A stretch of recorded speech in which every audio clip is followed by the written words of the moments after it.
10 अप्रैल 2024 को सदर थाना के अंतर्गत एक ज्वेलरी शॉप है कोलकाता ज्वेलर्स, उसमें दिन में 3 अपराध कर्मियों के द्वारा लूटपाट की घटना को अंजाम दिया गया था, जिसमें काफ़ी ज्वेलरी आइटम्स उनके द्वारा लूट के ले जाए गए थे। इसी घटना के आलोक में एक SIT बनाई गई थी जो सिटी SP उनके नेतृत्व में बनाई गई थी, और DSP टाउन 2 और ASP टाउन और हम लोगों की जो DIU की टीम है और सदर थाने की टीम इसमें लगातार होमवर्क कर रही थी। और इस इन्वेस्टिगेशन के लिए हम लोगों ने पूरे शहर में लगभग 200 से ज़्यादा जो कैमरे हैं CCTV उन पर काम किया, और फाइनली एक जगह CCTV में हम लोगों की एक लोकेशन कैद हुई, जिस गली में लगभग 12:15 बजे एक बाइक पर, जो कि येलो कलर की बाइक थी जो घटनास्थल में प्रयुक्त हुई थी, उसमें 2 अपराध कर्मी एक गली में जाते हुए दिखाई देते हैं, और उसके 15 मिनट बाद में सेम गली से 3 अपराध कर्मी वापस आते हुए दिखाई देते हैं। हम लोगों ने इस आधार पर उस एरिया को चिन्हित किया, उस एरिया में होमवर्क करके घर को चिन्हित किया, उस घर में रेड की गई, और उसमें से फिर उस दौरान 2 व्यक्तियों की गिरफ्तारी की गई, जिसमें से एक का नाम विकास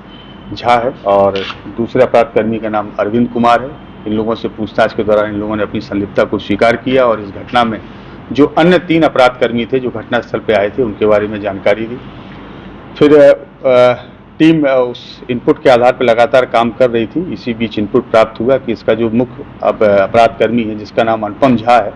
उर्फ रिपू झा, जो वैशाली के राजा पाकड़ के रहने वाले हैं और काफ़ी कुख्यात अपराध कर्मी हैं, और गोल्ड लूट के इन्होंने अन्य राज्यों में बहुत बड़ी बड़ी घटनाओं को अंजाम दिया है।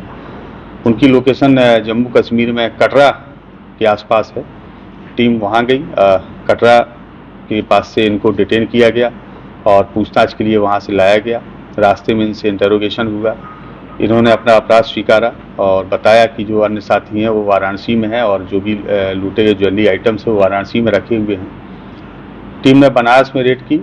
लेकिन जो उनके 2 अन्य साथी थे वो तो भागने में सफल रहे, लेकिन एक ज्वेलर है जिन्होंने इस माल को परचेज किया था उनकी भी गिरफ्तारी की गई है, जिसका नाम मनीष सेठ है। इसके अलावा एक जय हिंद मौर्य नामक एक अपराध कर्मी है जो उत्तर प्रदेश जौनपुर के रहने वाले हैं, वो बिचौलिए की भूमिका में थे, और उन्हीं का ही एक वहाँ पे फार्म हाउस है जिसमें बैठ के इस पूरी योजना को अंजाम दिया गया था।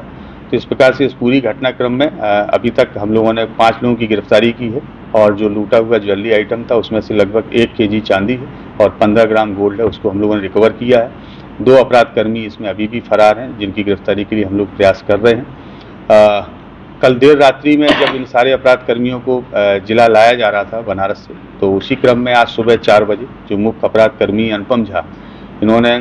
4 बजे शौच के बहाने से गाड़ी से उतरे, और हम लोगों के पुलिस पदाधिकारी उनके बगल में खड़े थे, उनके द्वारा पुलिस पदाधिकारी को धक्का दिया गया, और धक्का दे के ज़मीन में जब वो गिर गए तो उनका पिस्टल निकाल के पुलिस के ऊपर फायरिंग करते हुए भागने की कोशिश करने लगे। लगभग 8 राउंड गोली उनके द्वारा चलाई गई, जिसमें से 2 बुलेट्स हम लोगों की जो गाड़ी है उसके ऊपर लगे हैं। पुलिस के द्वारा भी आत्मरक्षा नियंत्रित फायरिंग की गई चेतावनी देके, जिसमें से 2 गोली अपराध कर्मी अनुपम झा के पैर में लगी हैं, वो अभी इलाजरत हैं। जम्मू कश्मीर से कहीं और भागने का प्रयास नहीं? नहीं, जम्मू कश्मीर वो एक्चुअली गए थे धार्मिक प्रयोजन से, एक धार्मिक उद्देश्य से वहाँ दर्शन करने गए थे माता वैष्णो देवी के, और जब वहाँ से वो नीचे उतर रहे थे उस समय पुलिस के द्वारा इनको डिटेन किया गया है, और इस टीम ने बहुत अच्छा कार्य किया है और बड़ा सराहनीय कार्य किया है, और कुख्यात अपराध कर्मी की गिरफ्तारी भी की है। ये अपराध कर्मी अभी छत्तीसगढ़ में दुर्ग में वांटेड हैं। 2023 में इनकी गिरफ्तारी वहाँ पे एक ज्वेलरी लूटकांड हुआ था, अमलेश्वर सर्राफ थे उनकी दुकान पे, और गोलीबारी के दौरान उनकी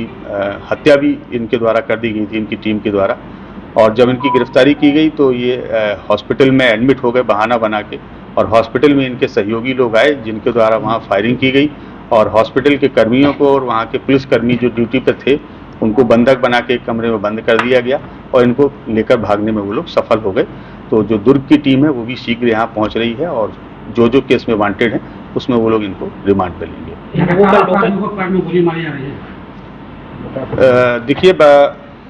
अपराधी अगर भागता है या और जब भागने के क्रम में पुलिस के ऊपर फायरिंग करता है तो पुलिस आत्मनियंत्रित आत्मरक्षा गोली चलाती है, और हम लोगों को ट्रेनिंग इस चीज़ की दी जाती है कि अगर जब भी कभी फायरिंग करनी है तो वैसे पार्ट पे की जाए जिससे कम से कम इंजरी हो, और इसीलिए पैर को ही टारगेट किया जाता है। इन लोगों का लोकल कनेक्शन भी है क्या? हाँ, लोकल कनेक्शन है इसमें, चूँकि ये जो मुख्य अपराध कर्मी हैं ये लोग तो बगल के ही ज़िले का रहने वाला है, और इनके एक रिलेटिव हैं जिनका नाम विकास झा है, ये यहाँ कुर्नी में रहते हैं, और विकास झा ने ही इनको जो मकान यहाँ पे है वो उपलब्ध कराया था। इसमें एक अरविंद नामक व्यक्ति भी है जिसका पहले गिरफ्तारी की गई है। विकास और अरविंद दोनों इसी जिले में रहते हैं और उन्होंने ही इसमें लाइनर की भूमिका निभाई। और कहीं भी इन लोग के ऊपर मामले दर्ज हैं क्या? हाँ, इनका एक काफ़ी लंबा आपराधिक इतिहास है जो मैं आप लोगों के साथ शेयर कर रहा हूँ। इनके ऊपर टोटल 7 केस है, जिसमें से एक केस जो सदर थाने में लूटपाट हुई थी वो है, और इसके अलावा बाकी केस जो है वो छत्तीसगढ़ में रायपुर जिले में है और दुर्ग जिले में है। रायपुर में भी एक बार जब इनको एक केस के लिए पेशी के लिए ले जाया जा रहा था कोर्ट में, तो वहाँ भी ये न्यायालय से भागने में सफल हुए थे। और दबाएं बेल आइकन हमारी वीडियो सबसे पहले देखने के लिए।